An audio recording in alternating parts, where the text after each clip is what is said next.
It's Robert from Dancescape, and today we have a special guest. Her name is Aradhana. Hi, everyone. We are so happy that you were here today with us for the Sakura Project. Well, my mom was sick for about 4 years. She started getting ill, and we thought it was just things that were through aging, with weight, and you don't eat as much. And then we got a diagnosis, a cancer, and we were all shocked. It was a lot of years of coming to terms with her body. To see that decline was very sad, but also surprising. At the end, that day, that hour, that finality, you're just never prepared for, even though you know it's in the back of your head. She was part of the foodie club. She had more energy than all of us. She taught me well. And she was such a social person, joie de vivre for life. She's always so turned out. Yeah. Glamorous. Yeah. The apples didn't fall far from the tree. Oh, no, just a really big role model for my life in every single way. And she definitely had a viewpoint of life. Very strong faith. That's where my faith comes from. She got up and read her Bible. That's the first thing. She started her day. That's how she ended her night. And that's how actually I start my day and end my day. Her faith in God, concern for everybody, the grace that she has, service to her community, her sense of humor, her love for food, her little tidbits. She was a nurse. And she was a nurse from the age of 16 in India. That's incredible. And they needed nurses. So she wanted to be a gym teacher. Oh. So the energy level and the type of person to be a gym teacher is just go, go, go. And they said, no, you don't. You want to be a nurse. We need nurses. So she became a nurse. They had to get her to retire twice. And she still would have been doing it. But I know that with retirement, she was a person that just needed to keep on going. Her energy level, her jokes, her laughter, it still resonates in my ear. It's imprinted on my heart. Those are the things that I miss. I miss calling her every day. I miss speaking to her. I miss just picking up the phone and saying, hey mom, blah, blah, blah, And now I know that a lot of things are lost. Because my dad passed away in 88. But she was a long time period in 88. That's right. So. He was 53. He was ill. He had lupus. So they said that he would live possibly 3 years. And he was very young. And he lived 11. Attributed to faith again? My mom's faith, my mom's wisdom, my mom's medical help, and prayer and faith from my mom. But turning everything to God. The relationship between a child and one's parents, it can be a complicated one. They are the ones that pass on their knowledge, their values, their traditions, especially in people that have cultures. When I got married, I had a sari. I had a white wedding dress, but my going away dress was a sari. When my kids were christened, they wore Indian outfits because I wanted to make sure that they knew what their culture was. My sister and I were born in India. Yes. One of my brothers was born in England, and my youngest brother was born in Canada. So I like to call ourselves the Great Canadian Melting Pot. For myself, coming at a young age, I was 8, Sedina was 4. It was the idea of always wanting to fit in. So for me, I felt at that age, and really up until my 30s, even more recently, I felt more Canadian than I was Malaysian Chinese. I understand, yes. It's only been the last decade or so, or actually probably since my mom's passing, and then more so as my father and I got to know each other, that to reconnect with my culture is important. And for yourself, did you feel that? Our transition was first from India. Then we moved to England until I was 5 years old. Came to Canada and got our Canadian citizenship a year later. So back then, nobody wanted to play with you. Looked funny, and you spoke funny because I had a very significant English accent. Oh. So you couldn't change the color of your skin. Yeah. But you could certainly change that accent. So you pick up on the intonation, you pick up on the slang, you could change that fairly quick. So yes, I didn't at that point want to be Indian. Yeah. I was painfully shocked. Same. None of that right now. None of that right now. Seeing you, and a lot of people say, you're shocked. No, I mean, I was painfully. I needed to be able to make myself say something, make myself walk up to somebody, you know, like you'd say, boom, and I'd like, boom. So it was very important for me to try and fit in. Even though I had brothers and a sister, I just did not feel comfortable in my own skin. My auntie came from India. She was a English teacher. She said, you know, your name is spelled incorrectly, right? And I said, no, that's the name that Mom and Dad gave me. She goes, no, it's supposed to be spelled this way.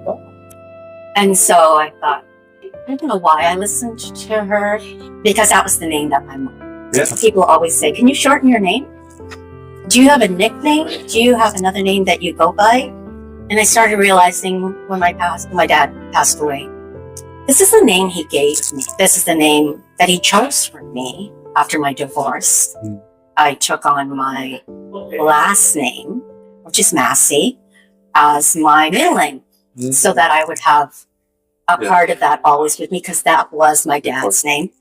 And that was another way that I thought that I could actually have that connection still with him after all this time. Sometimes I put myself, and I don't know you do that, to look back in time and then to see it through the lens of our parents.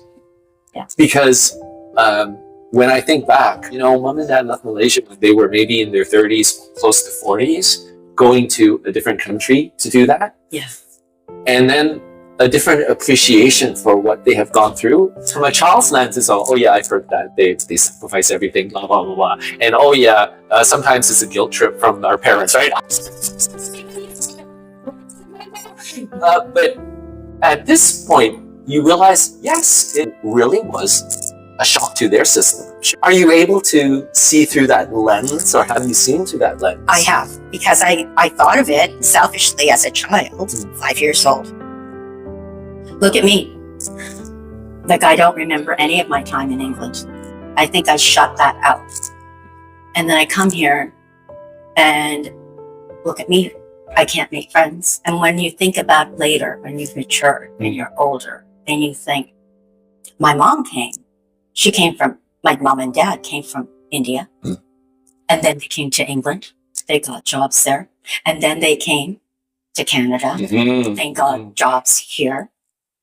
And at that point, our family grew to a family of 4 kids and 2 adults. Okay? And so all those changes, and not until I was an adult and mature enough to realize, yes, there were sacrifices. They never spoke one word about the sacrifices that they made. Wow. Never. That's very different, my parents. Especially my mom. No, I'm teasing. Everything that they did for us, when you think later, and you get to see it through a different lens, because you're now the adult. Yes. It's like, wow. They made that commitment to bring their family over. And my Uncle Charlie, it was always his wish to bring all of his family from India and England to Canada. And he started that process. And he brought us over. And today is actually the anniversary of his passing. He brought us over. We lived with him for a while.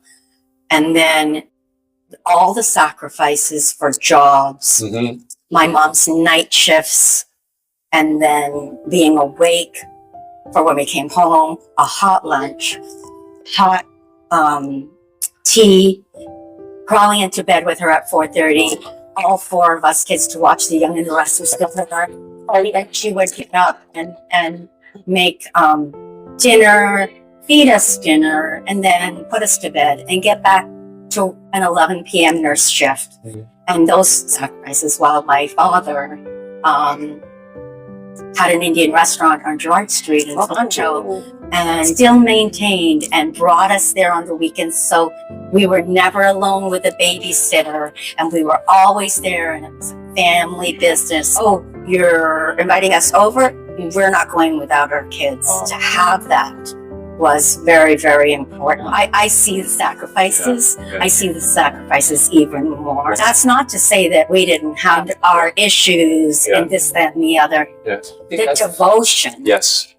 And I strive to have that devotion for my kids. Yeah. You do have a great relationship with your kids. No, there's some days I say to my son, and it's the running joke, you're out of the will today. What is it about your parents that you see elements of your dad in you and elements of your mom in you? My parents were both loving, generous, community supportive people. They loved their family. They loved their community, especially the Indian community, but it was not limited to the Indian community. With the Indian restaurant, we were able to donate a lot of things as well to the community. After my mom's nursing shift, she would come in the morning and she would sit on the floor and make samosas by hand for the restaurant. And we had a system where the kids, one would be near the fry pan, frying the tortilla type dough. The other one was filling it. Mom was the filler and the shape it and everything like that. And then she would fry them and everything like that. That hard work ethic, that dedication, and that commitment to family. Everybody worked together. Everybody's a tool. Now, some people would say that's child labor, or this, that, and the other. We were not rich or anything like that, but we gave what we could. And the one thing that I'm proud of that I still maintain today is that my mom and my dad always taught us that. We lived in Toronto, so we lived very close to the airport. And they always taught us that if you don't have enough to sit at the table, build a bigger table, right? People would call in the middle of the night. Oh, we heard so-and-so say that there is a place for us at your home. We're coming through the airport. Wow. And somebody told us to call you. We wouldn't know them, but we would be woken up. We would give up our beds. Mom would be up at 11 or 2 or whenever the flights would come in. She would be sitting there at the stove making rice and roti and chicken curry and a vegetable curry. And they would be fed. They would be clothed. They would give me their thirst quenched, and they would be given beds.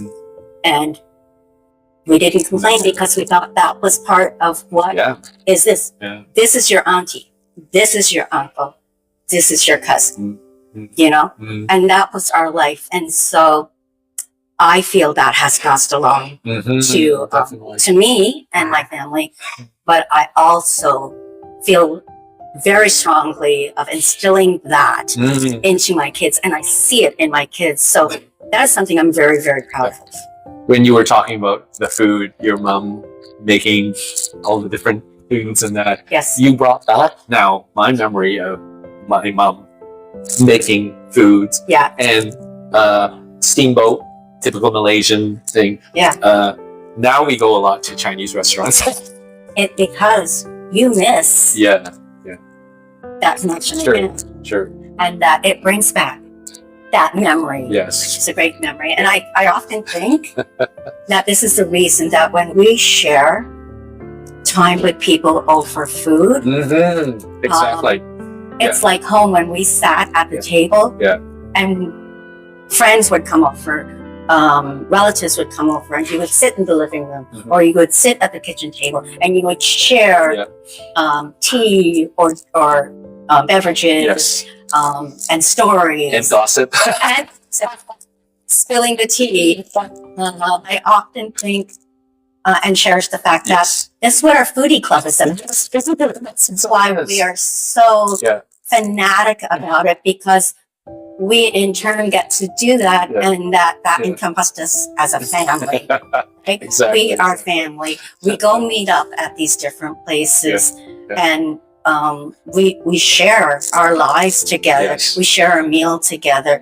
We share life together because we were never meant to be No. on this journey in life alone. Yeah. We've known you through the years, and one of the things I always admire about you is your sense of humor, but also your strength. You have gone through a health journey. Yes. My mother-in-law says, you should write a book about all the things that you've gone through. And I said, oh, nobody wants to hear my story. She goes, oh, there's a lot of things. It started at the age of 8, where my mom, a nurse, found that I was going to the bathroom a lot in the middle of the night. And we discovered that I was diabetic, type 1 diabetic, insulin dependent. With that came going to the hospital, learning how to take an orange and give a syringe to the orange because it assimilates your thigh or your leg to give the needle to yourself. Yeah. And so for 30 years, I was diabetic. And then I had the opportunity for a kidney transplant. So I had the kidney transplant. The first one, I was not able to leave the hospital with it. So I went back to dialysis. Dialysis was not good at the beginning. It didn't work for me. The second transplant is what I have right now. It's a man. Did you name him? Or do you know his name? I do actually know the name of my donor. It's a funny story. My doctor had said, your donor's from London. So I remember the call in the morning, middle of the morning, and he said, we have a donor for you. And I was hesitant, and I said, what makes you think this is the right donor for me? And he said, he's in London, you're in London, had an aneurysm, brain aneurysm, so the rest of his body parts have been protected. You need a kidney. He has a kidney to give, and you're within 15 minutes of the hospital. You have to get here within 2 hours, right? I remember my husband at the time, they had sleeping bag night downstairs. So they brought the kids up, and then he said, okay, you get ready. I'll get the kids ready and everything. And he came back upstairs, and I'm standing in front of the closet, and I'm just looking at it because I'm going into this little bit of, and he says, what are you doing? And I said, I don't know what to wear. So he just grabs all these things, and I remember thinking, I hope to heck I match, because I have no clue what I wore. And so then I go into the bathroom, and I stand at the counter, and he goes, get your things ready that you need to get together for the hospital. And he comes back and he goes, what are you doing? Should I shave my legs? It was just shock, not knowing what to do. We got into the car and got there in time. So that's who I have right now. Fast forward to right now, it turns out the kidney, backtrack, I had also a pancreas transplant. Oh my God. March 24th, I celebrated my 24 years for my kidney transplant. And in November, I will be celebrating my 20th anniversary for my pancreas transplant. Oh, that's amazing. So no more insulin. No. No more needles 4 times a day. It was at that point. So really, truly blessed. The transplants don't last forever. They never do. We know that going in. And so the kidney was starting to get damaged, not filtering as well. It's been a year and a half that I've been on dialysis. And then I finally recently, a couple of weeks ago, got put onto the transplant list. So that's where I am at this stage, waiting for a transplant. Right. When it happens, it happens. I'm not going to worry about it. Right. If someone were to listen to what you're saying, it's like, oh my God, you went through all of this. But you process it very differently. I think because I know what to expect, but I also know that God's going to carry me. Now, if you take me to the dentist, I'm an extreme dental. And I was there last week, and I was shaking. And he said, do you want to take a minute? And I was like, no, you're not going to get back in the chair again. But I will do a transplant over and over and over again, but I will not go to the dentist. But it's just, I know the process. And it's just entirely different. I guess maybe because I don't feel the pain then. And it's just I hear the sound and I'm like, really?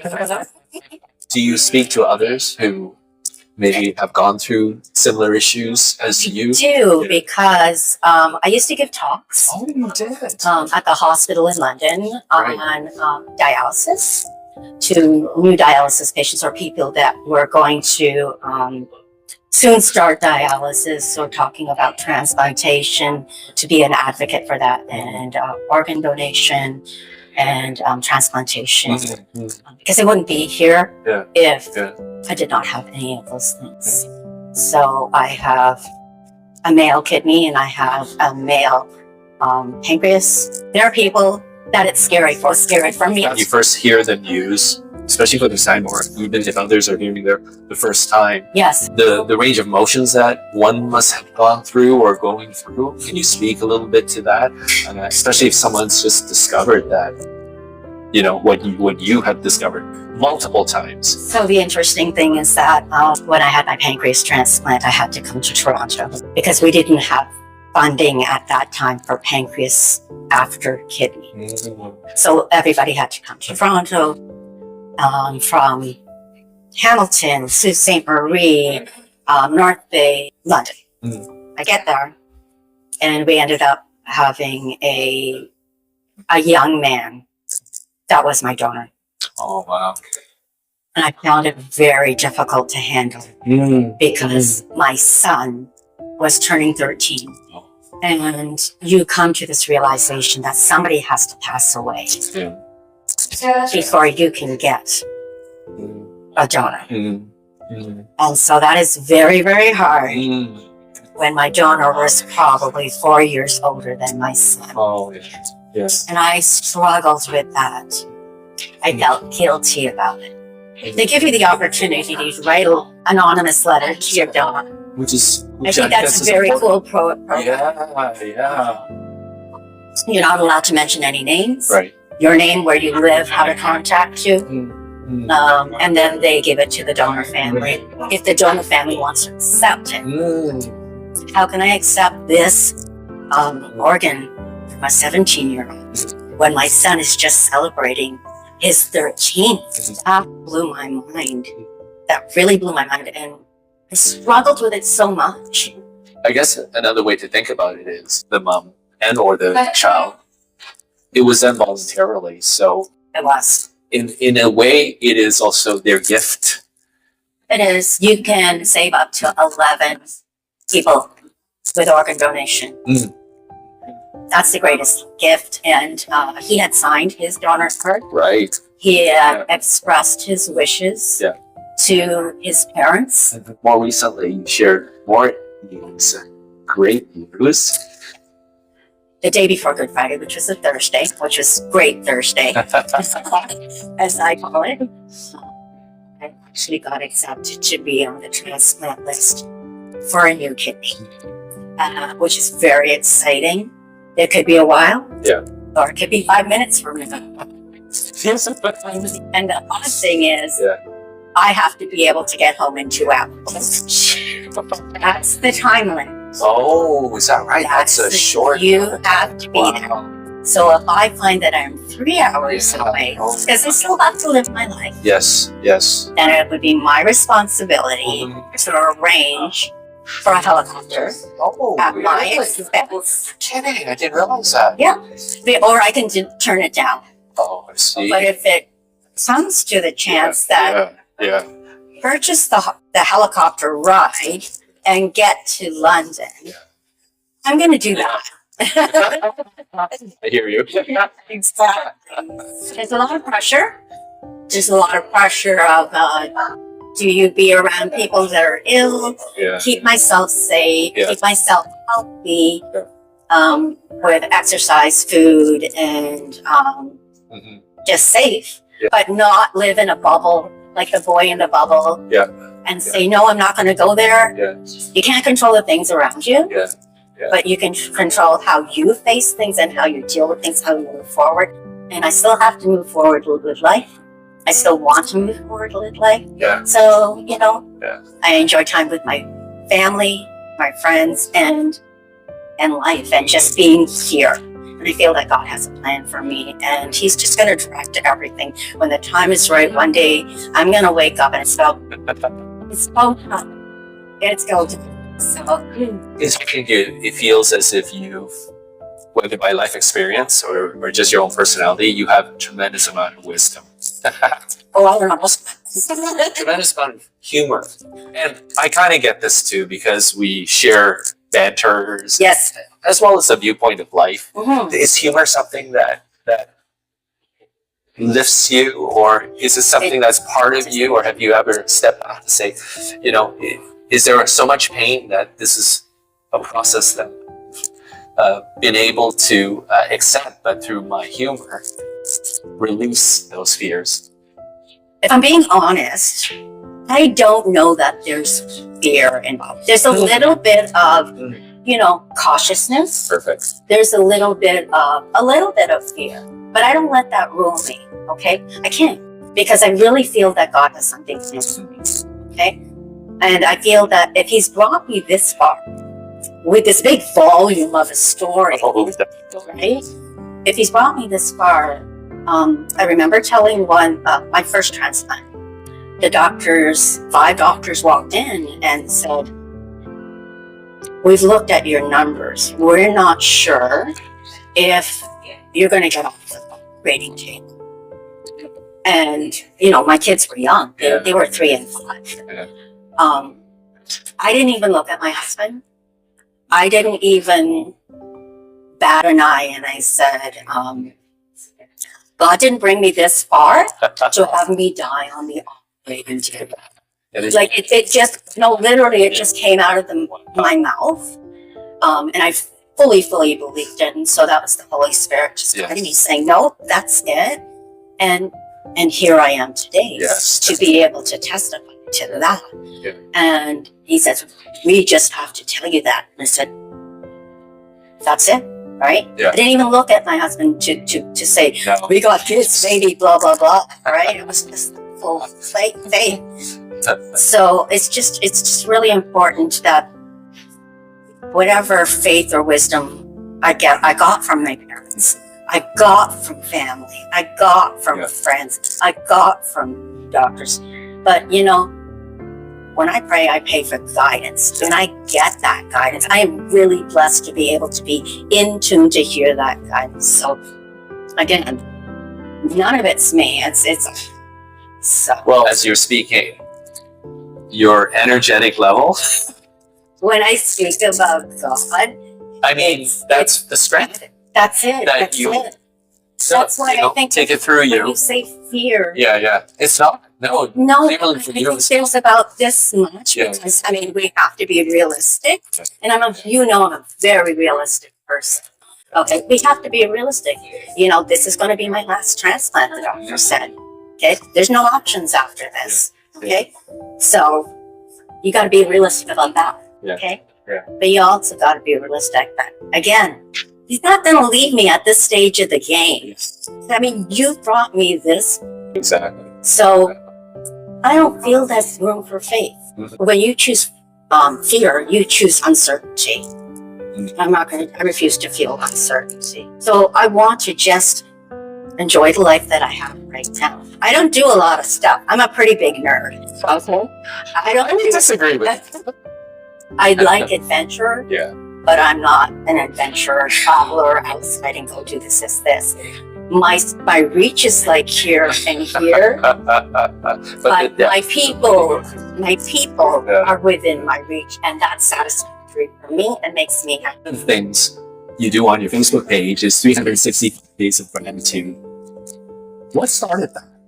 You cannot be unhappy when you express gratitude. That's such an important thing in life, to be positive no matter what situation you're going through. Mhm. I have a strong faith in God. My belief is that through my illnesses, that whether I am healed here on earth, God promises that I will be either healed on earth Mhm. or in heaven. Mhm. And that's what I stand by. Mhm. When I talk about the gratitude.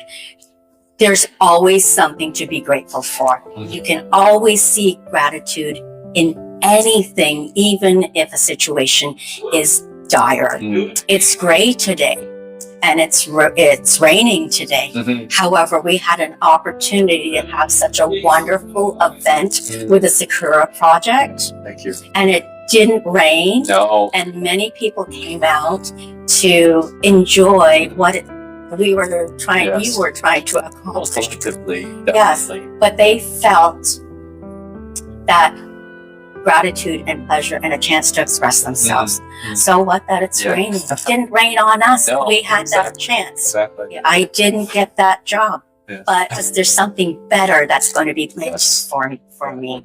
I didn't make it to go visit a friend. It's because I was meant to be here instead. Or maybe some people might feel it's naive, but if you can try and see the silver lining in everything and see that gratitude again. So I try and find gratitude in at least one thing, and I post it. You cannot be unhappy and be grateful. And, you know, I'm grateful to God for every single thing, my health, my life, my family. These are all things that at one point were taken away from me. But I have other things, not to replace, but to supplement the original, right? So I think it's really important to always maintain positivity, even when life isn't as good as we would like it to be. But God always has a plan. We don't need to know what that plan is. But we know that something good is coming. If you can go on your own gratitude journey, whether you journal it, whether you put it on Facebook, whether you say it in a prayer, whether you say it in a meditation or a devotion, I challenge everybody that if you take a gratitude journey, watch your life change. How long have you known my sister? And your journey as friends through what you've gone through? Selena and I went to grade school together. A few people in our foodie group went to grade school together, and to have that connection and that reconnection through Facebook places was really, really great. Selena has been such a great supporter, as have everyone in my food. It's like this small. Doing life with each other and checking in on each other, and the times that she said, "Hey, how are you doing? Hey, did you hear from your results? Or this is going on right now," and just checking up and being. It's not even about being in the know. It's about, okay, I know you were having this. How did that turn out? And that's family.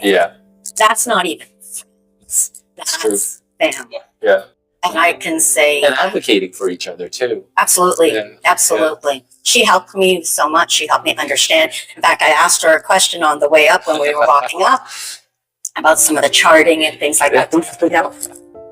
You know, just different things that we had worked on together before. But I just feel really, really blessed to have her in my life, having that connection, having, hey, let's get together for a dinner or something like that. And then look what it's grown into. And I mean, I don't even know how many years has it been that we've had foodie group. It feels like decades. And it's like, you got a venue, I will travel. And you guys always say, you keep traveling, we keep saying, maybe we should do something closer to us. I travel for the people that mean so much for my life because of the joy that it brings me. Traveling means nothing, right?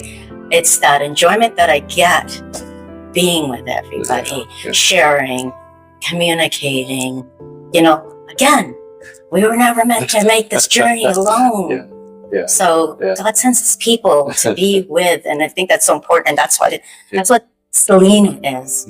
That's what, you know, everybody in the group is. That's what you are. It's like an extended family of brothers and sisters. It's so important. My mom felt it, you know, and she just loved coming until she was not physically able to. Yeah. To me, again, family. At the Sakura Project, you brought this red thread. Could you share a little bit about the meaning of this? This piece of yarn was a big ball of yarn like this. And Selena and Robert did this most wonderful thing. They took this ball of yarn and made us stand in a circle. And in that circle, everybody touched a piece of the yarn. And we were all connected by this one piece of string in an infinite circle. And I thought it was so beautiful when Robert and Selena said, we are all connected to Aaron, but to each other. And that hit hard. Connection. I'm all about connections.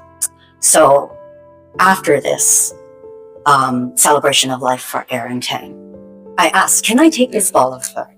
I want to do something with it afterwards. And Robert and Selena were so kind enough to say yes. So today I brought it. And as we were doing the Sakura Project, I went around and I said to the people, would you like a piece of this yarn? This yarn was what we shared and held on to by everybody that was at Aaron Tang's celebration of life. And I brought it here today so that we can still be connected as we joined to celebrate Aaron's life, sharing the grief, but sharing the joyous moments. And to move forward, I brought this here, and we're going to tie it on your wrist to where your heart is connected. And so that you can also, the person that's wearing it, can also be connected to the one that they are missing. Exactly.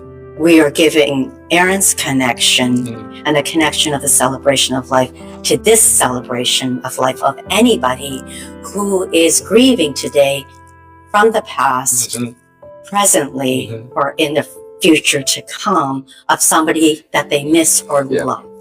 We tied this. There is a connection to a Hindu culture. I'm Christian, but the Hindu culture I really like is that this would be considered a Rakhi, which is a thread, generally red, and a brother and sister would exchange it. And that's why I asked for you, Robert, and Selena to tie mine to connect us. It represents loyalty and love.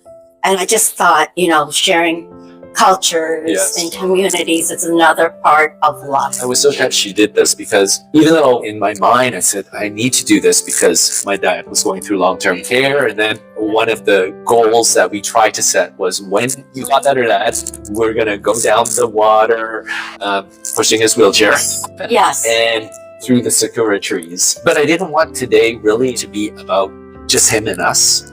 I felt a bit awkward about this because it recognizes him. But then when you yourself, of your own volition, and you are so eloquent with your words, that touched me because at the end of the day, it wasn't about just us. It was about shared stories that for me feels like we're bringing back our parents or in that sense. But also there were people that we met that came up to us individually to share someone had passed only recently. Last week, something connected that we all came together to be able to support each other. So I thank you for doing this. You're welcome. I felt it was a kind of a full circle from the original place where the connection of that string was meant to be, was to connect people, and that it was full circle, that we were still connecting people today in each and everybody's singular emotions that they were feeling today. With what we felt that day, and that yarn was still connecting, which is what we want as we go through life. Still connecting, still communicating, still being there for each other. You kind of teased us. something's still happening with the yarn. There is. And I'm so curious. I'm surprised because it's Christmas. That's right. Something still a connection with the yarn. And something is happening. And I thought about it for being for today. Yeah. And I thought, Yeah. that's another day. Yeah. Yeah. Because this Yes. is for today because there were others Yeah. involved. Yeah. And we all came together unsure of what the Sakura Project would bring us. Yeah. Yeah. And this is a reminder what the Sakura Project did bring us. Yeah. You asked the question during lunch. I didn't really think beyond today. Part of doing events for Rebellion Events is, will people show up? We were just thankful.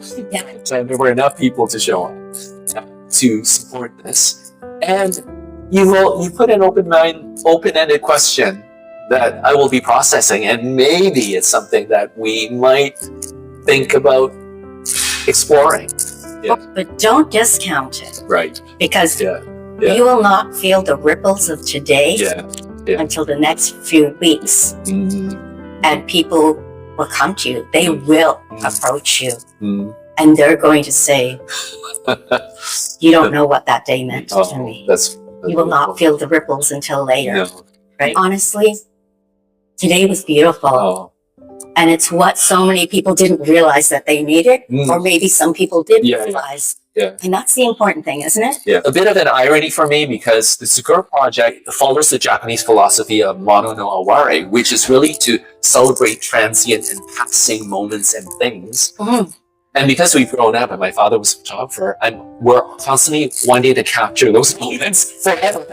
Sometimes I feel I don't want to lose those special moments that are in passing. Yes. So I'm thinking about our own personal life stories, because the technology today enables us to do so many really things. Does. It really does. Yeah. Yeah. Just even talk to text or journaling or that meditation are all things that promote that awareness of our deep inner feelings. Yeah. I've never written it down, and people just think about it or push it away because it's too painful. Yeah. And the thing is, sure, Yeah. gratitude is expression. Mm-hmm. Okay? Mm-hmm. Expression. Have we given ourselves a chance to express? Yeah. Have we given us chance to express to others to begin to possibly heal? And I think that's important. Mm-hmm. Thank you so much for spending time with us today. Yeah. And we hope all of you get inspired through Aradhana's story. We usually have a dance challenge. I embarrass my daughter. That's a good one. That's a good one.